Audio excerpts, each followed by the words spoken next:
कहाँ चिराग जलाए कहाँ गुलाब रखें, कहाँ चिराग जलाए कहाँ गुलाब रखें।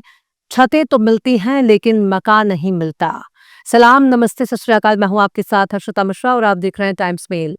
पूरी दुनिया में कुदरत को लोगों ने नजरअंदाज करना शुरू कर दिया। ये नजरअंदाज करने का सिलसिला किसी एक कौम या खित्ते तक महदूद नहीं है, बल्कि दुनिया भर में इसका नजारा देखने को मिल रहा है। पत्थर, पहाड़ और दरिया के रास्तों पर कब्जा किया जा रहा है।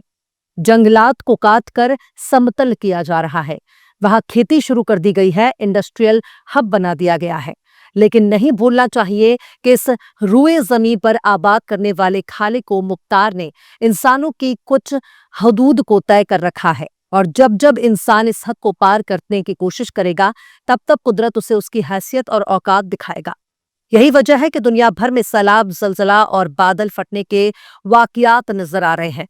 इसका खामियाजा उन लोगों को भी भुगतना पड़ रहा है जिन्होंने कुदरत से प्यार किया, जंगलात को आबाद किया, फिर भी अफगानिस्तान से लेकर सूडान और सूडान से लेकर नाइजीरिया, यहां तक कि खुद हमारा मुल्क भी सैलाब ज़दा इलाकों में शुमार हो चुका है। दिल्ली, मुंबई और कई सूबों में इस वक्त सैलाब का कहर देखने को मिल रहा है।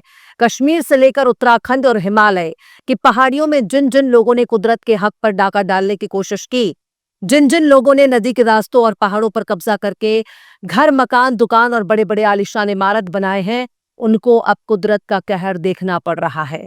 लेकिन इस वक्त पूरे मुल्क में सबसे ज्यादा पंजाब ही एक ऐसा खतरनाक इलाका बन चुका है जहां सैलाब ने बहुत नुकसान पहुंचाया है। पंजाब इस वक्त 1988 के बाद सबसे खतरनाक दौर से गुजर रहा है। पंजाब इस वक्त सैलाब से जूझ रहा है। भारी बारिश और हिमाचल से लेकर जम्मू तक छोड़े गए पानी की वजह से पंजाब की ज्यादातर नदियां तूफान पर हैं। सतलज, रावी और ब्यास इस वक्त पानी से लबालब हैं और खतरे के निशान को पार कर रहे हैं। दुनिया ने पंजाब को हिंद और पाकिस्तान के दरमियान बांट लिया, लेकिन दरिया अपने पंजाब को पहचानती है। लिहाजा हिंदुस्तान से लेकर पाकिस्तान तक पंजाब में सैलाब नजर आ रहा है। अब तक पंजाब में 40 से ज्यादा अफराद की हलाकत हो चुकी है और 3.5 लाख से ज्यादा लोग इस सैलाब से मुतासर हैं। पंजाब के तमाम 23 जिले इस वक्त सैलाब के जद में आ चुके हैं। यहां तक कि 1655 गांव पानी में लबालब डूब गए हैं।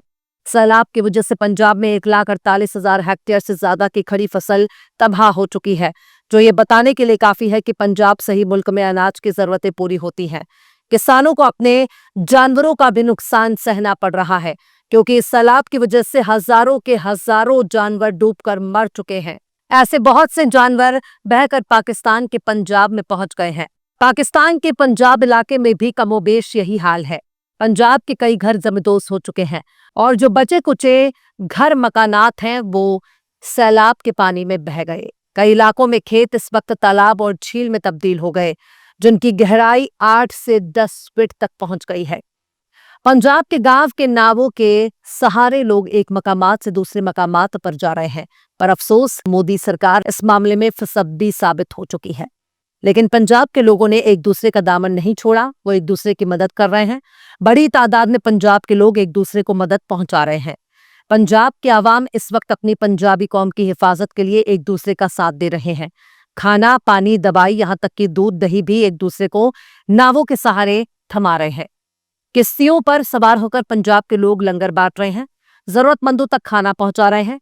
सबको इस बात की उम्मीद है कि खुदावंदा कभी तो उनके इल्तिजा सुन लेगा, कभी तो इस सैलाब को उनके सर से हटा लेगा।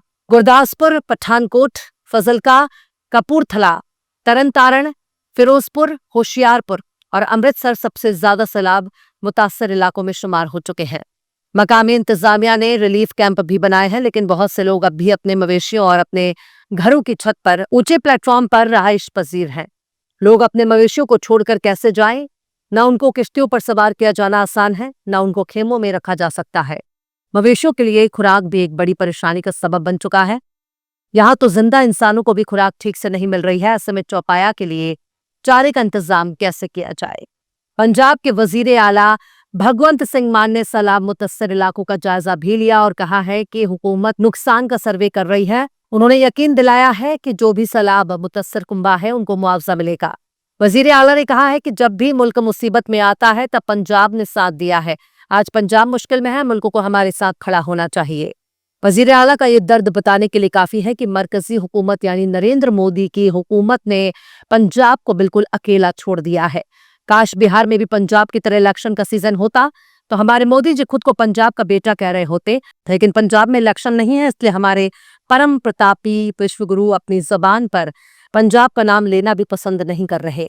वहीं आम आदमी पार्टी के नेशनल कन्वेनर और दिल्ली के वजीर आला रहे अरविंद केजरीवाल ने जुमेरात को सैलाब मुतअस्सर इलाके का दौरा किया और राहत का भी जायजा लिया।